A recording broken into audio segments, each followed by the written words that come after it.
Oke, jadi hari ini kita bahas satu film Jepang lama, tahun 1968. Judulnya The Snow Woman. Ini bukan film horor yang penuh jump scare atau darah-darah. Justru sebaliknya, film ini tenang banget. Dan entah kenapa, yang tenang itu justru yang bikin nggak nyaman.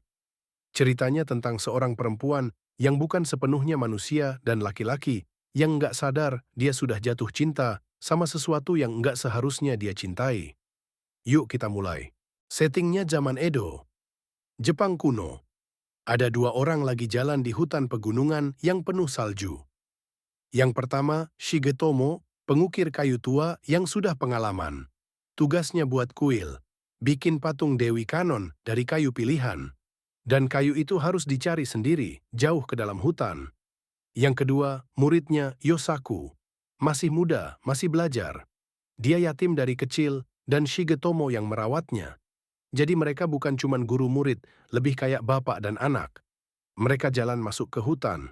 Makin jauh, makin sepi, makin dingin. Terus badai salju datang. Mendadak, lebat, nggak ketulungan. Mereka panik, nyari tempat berteduh, dan nemu satu gubuk tua di tengah hutan. Kosong, nggak ada penghuninya. Tapi ya cukuplah buat nunggu badai reda, keduanya rebahan, coba tidur. Mereka nggak tahu, itu malam terakhir mereka berdua.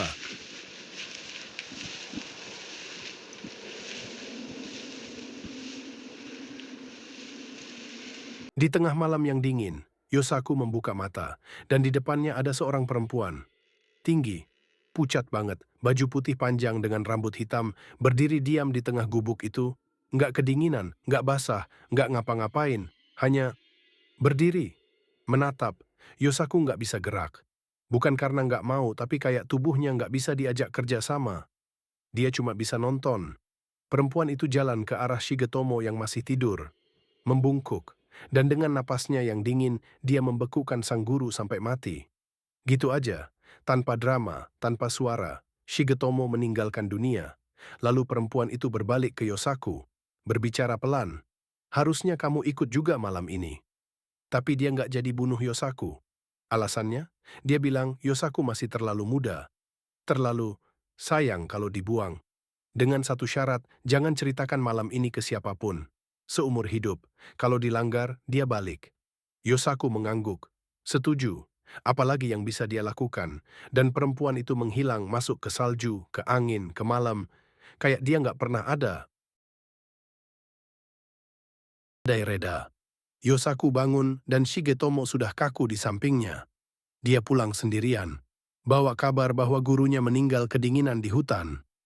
Nggak bohong-bohong banget sih secara teknis, tapi jelas bukan cerita lengkapnya. Istri sang guru ibu angkat Yosaku menerimanya dengan sedih.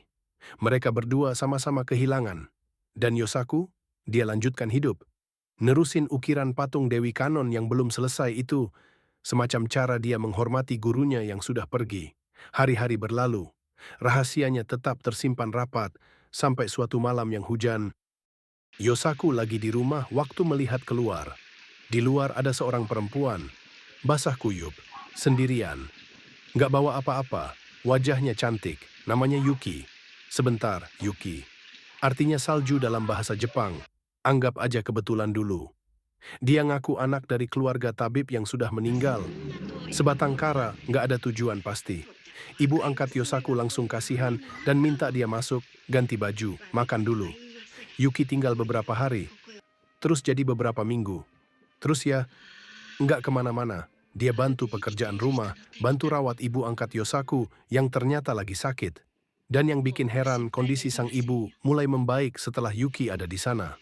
Sementara itu Yosaku mulai sering lirik-lirik ke arah Yuki. Bukan hal yang aneh lah ya. Mereka tinggal seatap, Yuki perhatian, dan dia cantik. Tapi ada yang sedikit mengganjal di kepala Yosaku setiap kali dia dekat sama Yuki. Sesuatu yang familiar, sesuatu yang nggak bisa dia tunjuk dengan jelas. Dia memilih tidak memikirkannya lebih jauh. Sayangnya kondisi ibu angkat Yosaku nggak bisa bertahan lama. Dia sudah tua, sakit, dan kesedihan kehilangan suaminya ikut menggerus tenaganya. Di hari-hari terakhirnya, dia panggil Yosaku dan Yuki ke sisinya. Pegang tangan keduanya. Yosaku, kamu sudah lama aku anggap anak. Dan Yuki, kamu juga sudah seperti anak bagiku. Maukah kalian menikah, supaya aku bisa pergi tenang? Candaan. Ya gimana mau nolak coba? Orang sekarat minta sesuatu di depan muka kalian sambil pegang tangan kalian berdua. Ini bukan tekanan, ini ultimate move seorang ibu. Yosaku dan Yuki setuju. Sang ibu pergi beberapa hari setelahnya. Tenang, dan Yosaku kini punya istri seorang perempuan bernama Yuki, yang datang dari hujan, dari entah mana, dengan nama yang artinya salju.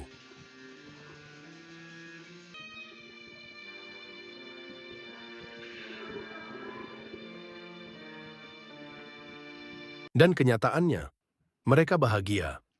Beneran, Yuki istri yang luar biasa. Sabar, pintar, hangat dalam artian kiasan ya, bukan harfiah, karena kalau dipegang tangannya emang kadang dingin. Selewat aja. Yosaku pernah nanya soal itu. Yuki bilang memang bawaan tubuhnya. Yosaku percaya. Ya udah, mereka punya anak-anak. Beberapa. Sehat semua. Nama Yosaku sebagai pengukir mulai dikenal. Hidupnya mapan. Dari anak yatim piatu yang dirawat orang lain sekarang dia punya keluarganya sendiri. Semua oke. Semua baik-baik saja. Satu-satunya hal yang masih dia simpan sendirian adalah malam di gubuk itu. Bertahun-tahun dia tutup rapat, nggak pernah cerita ke siapapun termasuk Yuki. Janji tetap janji.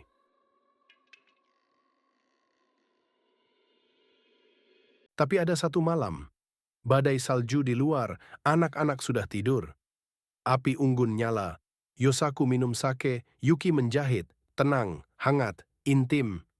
Dan Yosaku entah kenapa malam itu, dengan salju yang turun di luar jadi teringat. Teringat malam di gubuk itu, wanita berpakaian putih, gurunya yang dibekukan, janji yang sudah dia pegang bertahun-tahun, dan mungkin karena merasa aman, karena dia di rumahnya, sama istrinya, orang yang paling dia percaya di dunia, dia mulai bercerita. Yuki, ada sesuatu yang belum pernah aku ceritakan ke siapapun. Yuki berhenti menjahit, tapi Yosaku nggak sadar. Dia terus cerita tentang gubuk itu, tentang wanita di salju, tentang sang guru yang mati, tentang janji yang dia buat. Selesai cerita, dia ngerasa lega, kayak beban bertahun-tahun akhirnya terangkat. Dia angkat wajah, lihat Yuki.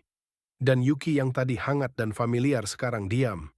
Wajahnya pucat, nggak marah, nggak teriak, hanya menatap Yosaku dengan ekspresi yang susah dibaca. Yosaku, wanita yang kamu ceritakan itu aku, Henning. Yosaku nggak bisa ngomong apa-apa, tapi semuanya langsung masuk akal, nama Yuki salju. Tubuhnya yang dingin, cara dia muncul tiba-tiba. Kenapa dari awal ada sesuatu yang familiar, tapi nggak bisa dia tunjuk? Itu karena dia sudah pernah lihat wajah itu sebelumnya. Di gubuk itu. Di malam itu, Yuki berdiri. Kamu sudah janji, katanya. Suaranya pelan. Bukan marah, lebih ke sedih. Dan kamu melanggarnya. Yosaku minta maaf. Mencoba menjelaskan, Yuki menggeleng. Aku nggak bisa tinggal lagi. Sebentar. Jaga anak-anak kita. Dia jalan ke pintu, buka. Angin dan salju masuk seketika. Dan Yuki berjalan keluar, masuk ke dalam badai, ke dalam malam, ke dalam salju yang putih pekat. Menghilang. Yosaku berdiri di ambang pintu. Manggil namanya. Nggak ada jawaban. Hanya salju yang turun pelan, diam menutup jejak kaki terakhir istrinya. Sampai bersih. Sampai seperti tidak ada apa-apa.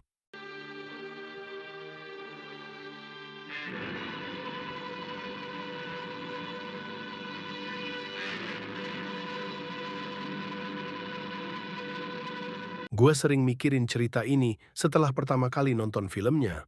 Bukan bagian hantunya yang bikin kepikiran. Tapi kenapa Yosaku cerita, dia tahu janjinya. Dia pegang selama bertahun-tahun, tapi di momen itu di malam yang hangat, sama orang yang paling dia percaya, dia memilih cerita. Mungkin karena dia capek simpan sendiri, mungkin karena dia pikir, kalau sama istri sendiri harusnya aman. Dan ironisnya orang yang dia percaya itu justru adalah rahasia itu sendiri. Yuki juga nggak sepenuhnya bisa disalahkan. Dia yang dulunya makhluk itu, bertahun-tahun memilih jadi manusia buat Yosaku. Merawat, mencintai, membesarkan anak-anak bersama. Tapi satu janji yang dilanggar dan semua itu nggak bisa menahan dia untuk pergi. Entah itu aturan yang memang nggak bisa dilawan, atau mungkin memang ada luka yang bahkan cinta pun nggak bisa tambal. Oke, segitu dulu ceritanya. Kalau kalian penasaran sama filmnya, judulnya The Snow Woman, 1968, sutradara Tokuzo Tanaka. Subtitle Inggris, tapi worth it banget buat ditonton. Like kalau suka ceritanya, subscribe kalau mau cerita-cerita lain.